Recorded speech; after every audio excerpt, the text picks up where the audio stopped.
India Legal presents Courts Roundup.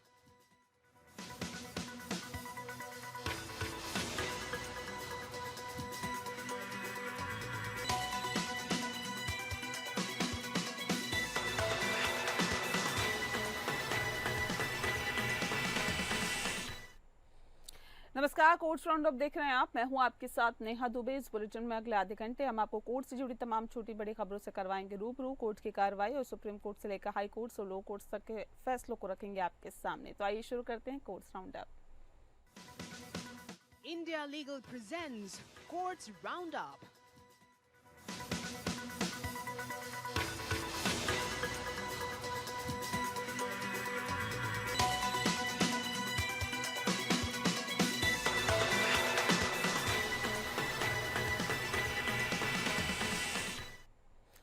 Bulletin की शुरुआत करते हैं। पंजाब सरकार ने सुप्रीम कोर्ट को सूचित किया है कि उसने आपको बता दें कि हरियाणा के पास शंभू और खनौरी बॉर्डर से प्रदर्शनकारी किसानों को हटा दिया और राष्ट्रीय राजमार्ग को यातायात मुक्त आवाजाही के लिए खोल दिया है। पंजाब के एडवोकेट जनरल गुरविंदर सिंह ने जस्टिस सूर्यकांत और जस्टिस एन.के. सिंह के खंडपीठ को सूचित किया है कि प्रदर्शनकारी के सीनियर नेता जगजीत सिंह डल्लेवाल ने अपना अनशन जो पिछले साल नवंबर में शुरू हुआ था समाप्त कर दिया है। खंडपीठ ने पिछले साल सुप्रीम कोर्ट द्वारा पारित यथास्थिति आदेशों के कथित उल्लंघन में प्रदर्शनकारियों को हटाने के लिए पंजाब अधिकारियों के खिलाफ दायर अवमानना याचिका पर विचार करने से भी इनकार कर दिया। खंडपीठ ने कहा कि ये न्यायालय ही है जो सरकार को हाईकोर्ट खोलने के लिए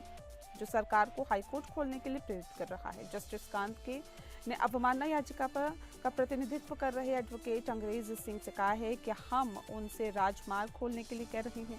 अवमानना याचिका गलत है। इसके बाद अवमानना याचिका ने अवमानना याचिका वापस लेने का फैसला किया है। बता दें कि न्यायालय ने पंजाब के मुख्य सचिव और डीजीपी के खिलाफ पहले शुरू की गई अवमानना कार्रवाई भी रद्द कर दी क्योंकि उन्होंने उस समय अनशन पर बैठे डल्लेवाल को अस्पताल में भर्ती करने के लिए कदम नहीं उठाए। और न्यायालय के ने उच्च अधिकार प्राप्त समिति को जिसका गठन उसने प्रदर्शनकारी किसानों और सरकार के साथ बातचीत करने के लिए किया, अपनी पूरक रिपोर्ट दाखिल करने का निर्देश दिया। पिछली बार न्यायालय ने मामले को स्थगित कर दिया और जब उसे सूचित किया गया कि प्रदर्शनकारी किसानों और केंद्र सरकार के बीच चर्चा चल रही है। इस साल जनवरी में पंजाब के अधिकारियों और प्रदर्शनकारी किसानों के बीच गतिरोध तब दूर हुआ जब प्रदर्शनकारी किसान ने उच्चाधिकार प्राप्त समिति के अध्यक्ष जस्टिस रिटायर नवाब सिंह से मिलने पर सहमति जताई और पिछले साल नवंबर से भूख हड़ताल पर बैठे डल्लेवाल को तबीयत बिगड़ने के बाद मेडिकल अस्पताल में स्थानांतरित करने का आदेश दिया था। किसानों ने पिछले साल फरवरी में न्यूनतम समर्थन मूल्य की वैधानिक सुरक्षा जैसी मांगों को उठाते हुए अपना विरोध शुरू किया।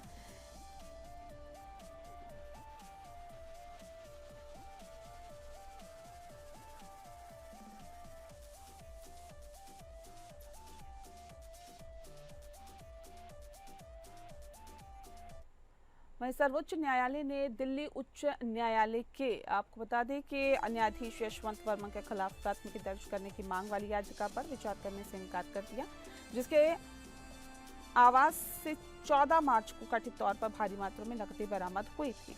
न्यायमूर्ति अभय एस ओका और न्यायमूर्ति उज्ज्वल भोयान की पीठ ने अधिवक्ता मैथ्यूज जे नेदुम्परा और हेमाली सुरेश कुरने द्वारा दायर याचिका को स्वीकार करने से इनकार कर दिया।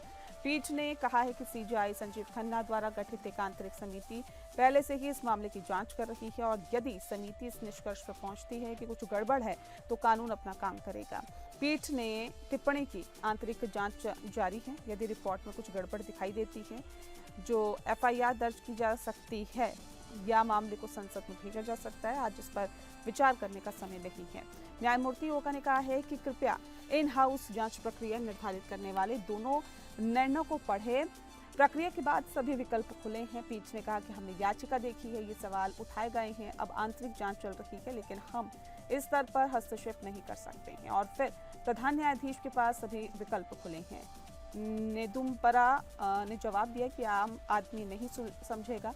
न्यायमूर्तियों का ने टिप्पणी की, आपको आम आदमी को कानून बनाने वाले सुप्रीम कोर्ट के फैसलों के बारे में शिक्षित करना चाहिए, क्योंकि आंतरिक समिति पहले से ही घटना की जांच कर रही है। इसीलिए न्यायालय ने वर्तमान याचिका पर विचार करने से इनकार कर दिया। आंतरिक जांच रिपोर्ट के बाद यदि कुछ गलत पाया जाता है तो मुख्य न्यायाधीश न्यायमूर्ति यशवंत वर्मा के खिलाफ एफआईआर दर्ज करने का निर्देश दे सकते हैं या मामले को संसद को भेज सकते हैं।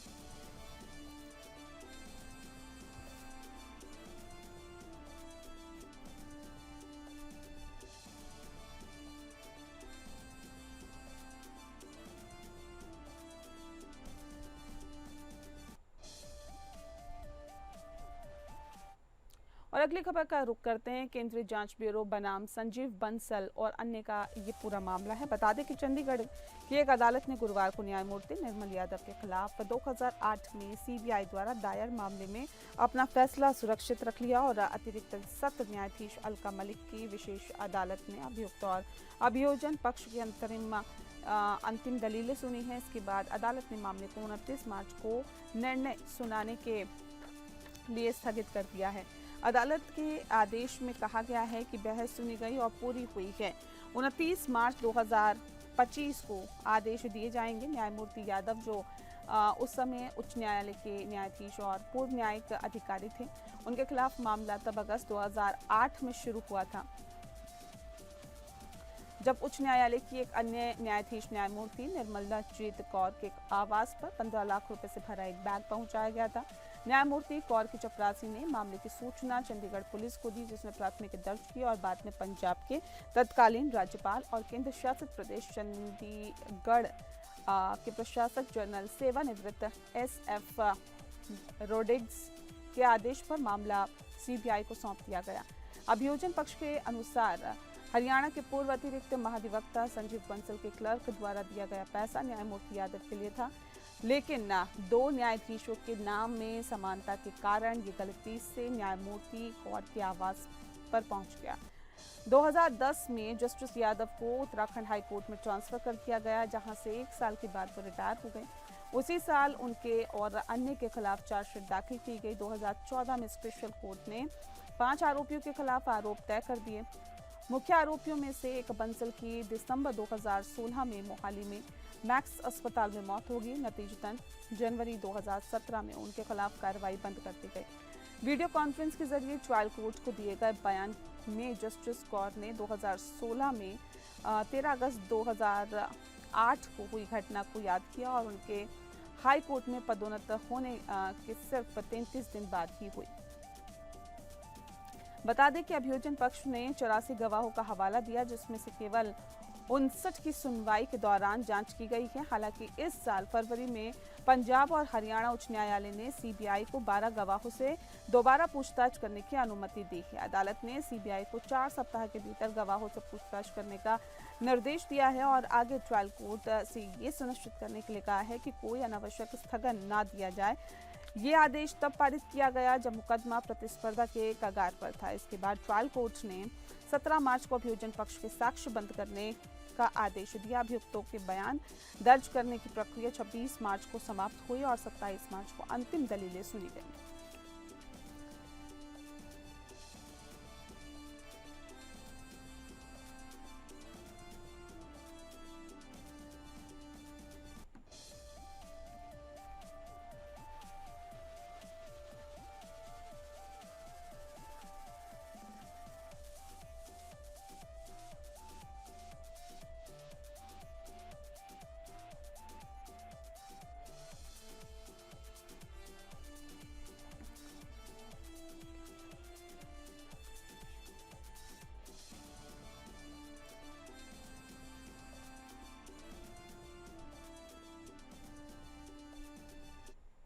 सुप्रीम कोर्ट ने हाल ही में केंद्रीय अप्रत्यक्ष कर को लेकर आपको बता दें कि सीमा शुल्क बोर्ड या सीबीआई को CGST अधिनियम के तहत निर्धारित समय सीमा बीत जाने के बाद की गई वास्तविक त्रुटियों को सुधारने की अनुमति न देने के बार बार उठने वाले मुद्दे पर नोटिस जारी किया है।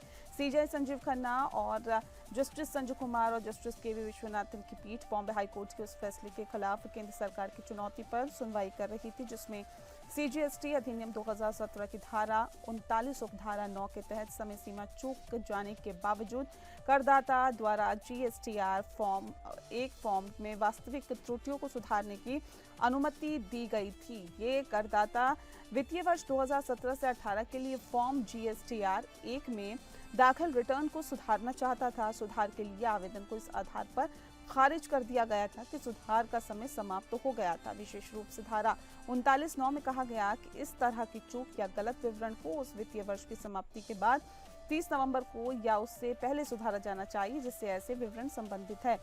न्यायालय ने याचिका पर विचार करने से इनकार करते हुए अपने हालिया आदेश का हवाला दिया और जिसमें उसने GST रिटर्न दाखिल करते हुए करदाता फॉर्म में दी गई वास्तविक त्रुटियों को सुधारने के लिए वास्तविक समय सीमा तय करने के लिए केंद्रीय अप्रत्यक्ष कर और सीमा शुल्क बोर्ड की आवश्यकता को रेखांकित किया।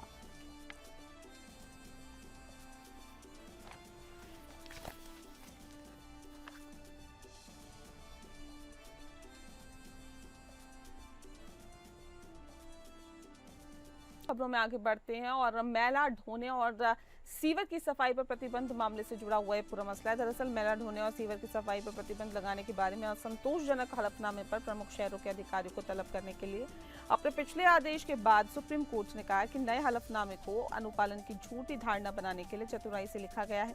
कोर्ट ने चेतावनी दी है कि अगली सुनवाई में उचित हलफनामा दाखिल न करने पर स्वतः संज्ञान लेकर अवमानना कार्रवाई की जाएगी। जस्टिस सुधांशु धुलिया और जस्टिस अरविंद कुमार की पीठ मैला ढोने और खतरनाक सफाई पर प्रतिबंध लगाने की मांग वाली एक रिट याचिका पर सुनवाई कर रही है। पीठ ने कल फिर से कहा कि मैला ढोने की प्रथा को रोकना होगा।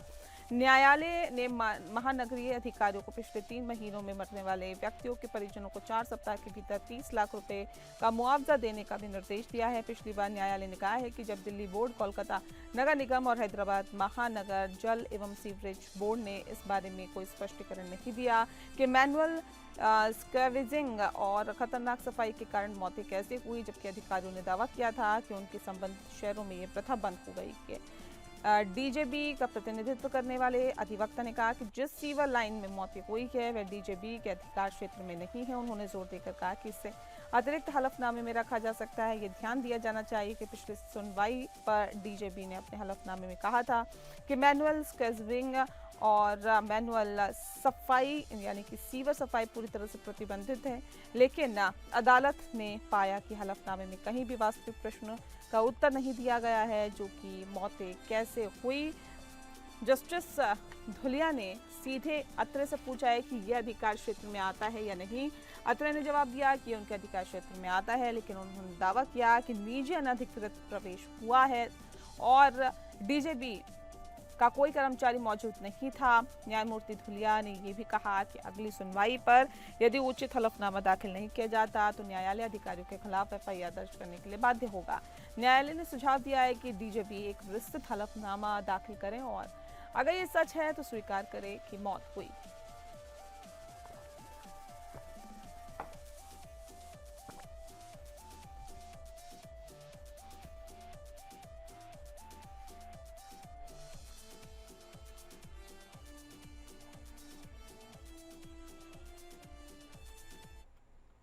अगली खबर का रुख करते हैं। सुप्रीम कोर्ट ने एक बार फिर से दोहराया है कि घर खरीदारों को अनुचित देरी के बाद जबरन संपत्ति का कब्जा स्वीकारने के लिए मजबूर किया जा सकता है और अगर निर्धारित समय सीमा के भीतर यूनिट का कब्जा नहीं दिया जाता तो वे धन वापसी के हकदार हैं। जस्टिस JK माहेश्वरी और जस्टिस अरविंद कुमार की खंडपीठ ने इस मामले की सुनवाई की, जो कि एक घर खरीदार के धन वापसी के अधिकार से संबंधित था। जब डेवलपर उचित समय के भीतर फ्लैट का कब्जा देने में विफल रहा। एक घर खरीदार ने 2009 में Nagpur housing and area development board की एक परियोजना में 3 BHK फ्लैट बुक किया और 2013 तक पूरा भुगतान 4 लाख कर दिया, लेकिन कब्जा देने में देरी हुई। राज्य उपभोक्ता आयोग ने शुरू में कब्जा देने का आदेश दिया था, लेकिन अपील में मामला पुनः विचार के लिए लौटाए जाने के बाद 2019 में SCDRC ने बोर्ड को आवंटित फ्लैट का निर्माण पूरा करने और देरी की अवधि के लिए कब्जा मिलने तक 15% वार्षिक ब्याज का भुगतान करने का निर्देश दिया।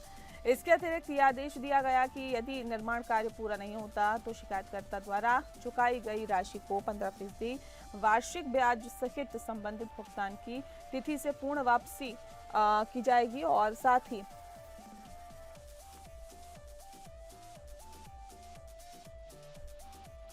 $10 लाख का मुआवजा भी दिया जाएगा जो उसे नुकसान के लिए देना होगा। बोर्ड द्वारा दायर अपील में राष्ट्रीय उपभोक्ता विवाद निवारण आयोग ने 2022 में धन वापसी का आदेश दिया, लेकिन ब्याज दर को घटाकर 9% प्रति वर्ष कर दिया। हालांकि बॉम्बे हाई कोर्ट ने 2024 में अपीलकर्ताओं द्वारा की गई अत्यधिक देरी का हवाला देते हुए SCDRC द्वारा तय 15% ब्याज को बहाल कर दिया। हाईकोर्ट के इस फैसले को चुनौती देते हुए बिल्डर अपीलकर्ता ने सुप्रीम कोर्ट में अपील दायर की। सुप्रीम कोर्ट ने जमा राशि की वापसी के निर्णय को बरकरार रखते हुए जस्टिस अरविंद कुमार द्वारा लिखित फैसले में कहा कि लंबे विलंब के बाद जबरन कब्जा देना अनुचित होगा, क्योंकि घर खरीदारों को अनुचित देरी के बाद संपत्ति का कब्जा लेने के लिए बाध्य किया जा सकता है।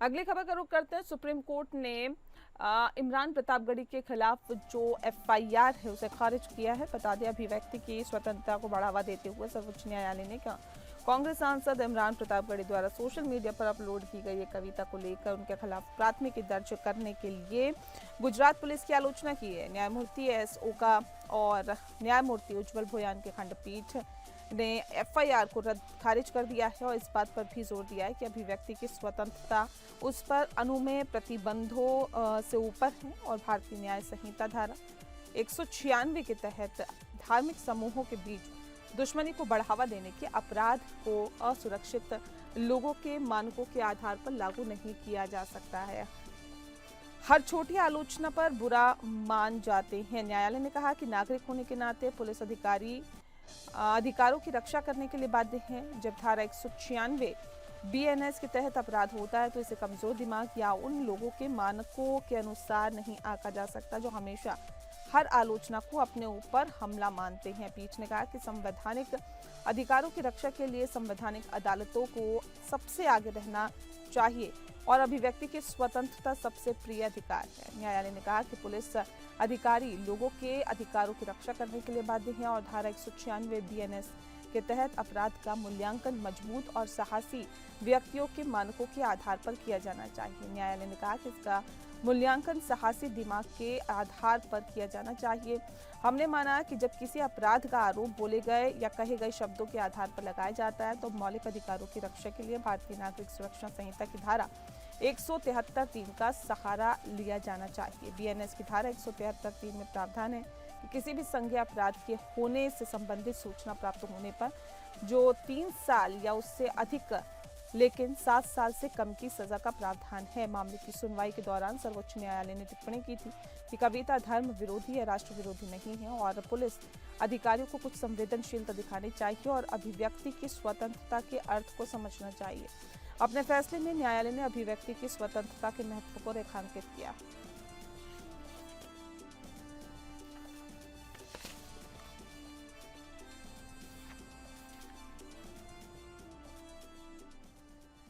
और इसी के साथ बुलेटिन में फिलहाल के लिए इतना ही। नमस्कार। India Legal presents Courts Roundup.